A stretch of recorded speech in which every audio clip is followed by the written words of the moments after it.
Hey guys, this is Dave, and I'm down here in the Columbus Historic District. And I wanted to take you guys through a little bit and show you some of the houses down here. Some really nice old homes, some of them in the 1800s, but there's some really nice old homes. I just want to kind of take you on a little tour of what's down here in this There's area. some old homes right here. This is the start of it. Little old shotgun homes that were built here, gosh, no telling how many years ago. But as we go through today, you can see that some of these families were very, very wealthy. They probably had no telling what they did, merchants, doctors, or whatever. But some of the houses you can tell in this district, they were very wealthy occupants.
to share an interesting tidbit with you. Now, when I was a child, I lived in this house right here for a temporary time. It was a boarding house, if I'm not mistaken, because there was other families lived in it. I lived in the back side of this house. But I remember this sidewalk right here. I had a little bitty pedal car, like a little fire truck. I'll put a picture of it. But I remember riding up and down this sidewalk here, back and forth, many years.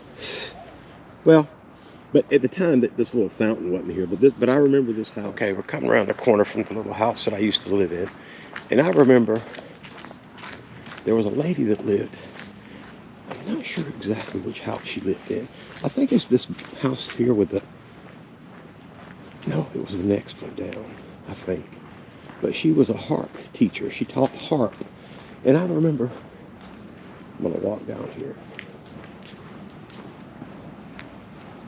If I can get down here, probably can't.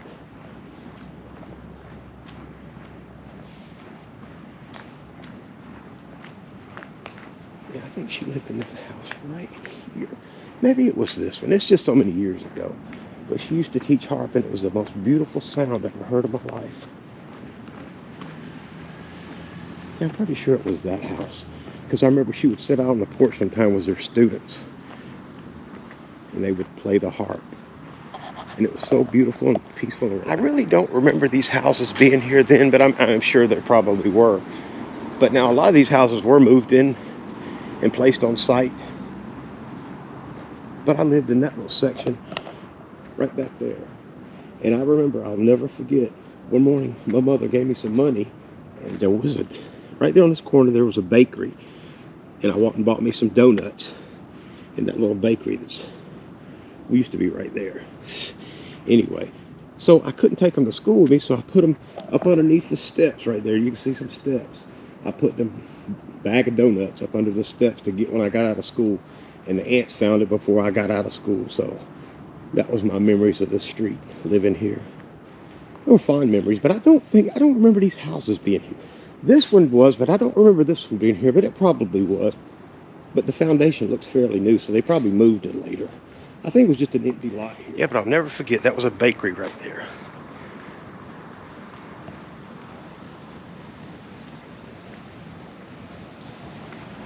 And you know, things were funny back then. As a kid, you could run up down these streets and never have anybody bother you. Things have really changed now.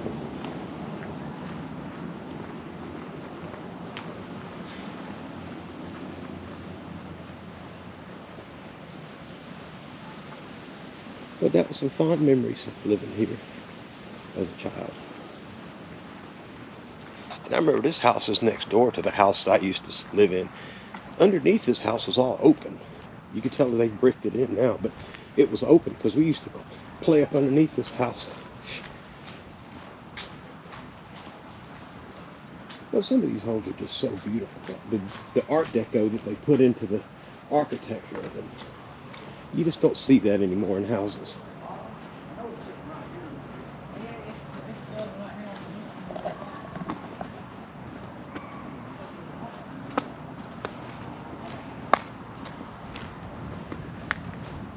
I think this house used to belong to the Knights of Columbus at one time. It's probably going to be a private residence now, because I see some gentlemen renting it.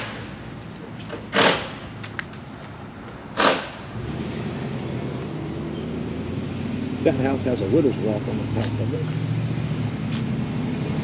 But yeah, this was a night. I think there was like 4 or 5 different families lived in this little house. But I'll never forget it.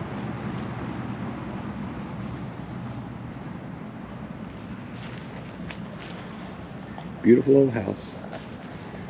But I'm sure it's a private residence now. But I'm thinking that back in those days, families were large. And then after the war, families got smaller and smaller. So and money got tighter, so people rented out their houses to boarders for extra income. I'm assuming that's the way it was back then.